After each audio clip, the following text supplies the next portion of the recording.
शाळेत 20-30 परीस लेकरं असतील तर बाजूच्या गावच्या शाळेत जाऊन शिकायचं, म्हणजे एकत्रित चांगले गुणवत्ता व चांगले कौशल्य मिळतील. मग आमच्या गरिबांचे लेकरं कशी जातील शिकायला? मग कसले आले गुणवत्ता व कसले आले कौशल्य?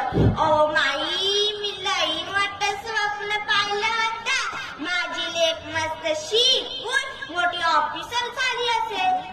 पण आता कशी होणार? हिचा बाप काय तिकडे धाडायचं नाही. मग आमची गरिबांची लेकरं राहिले निरक्षर, ते श्रीमंताचे लेकरं मस्त शिकून मोठे ऑफिसर होणार. ओ ना, हा सरकार त्या बुडग्याला शिकवते. मला सांगा, ते बुडगे कुठं चंद्रावर जाणार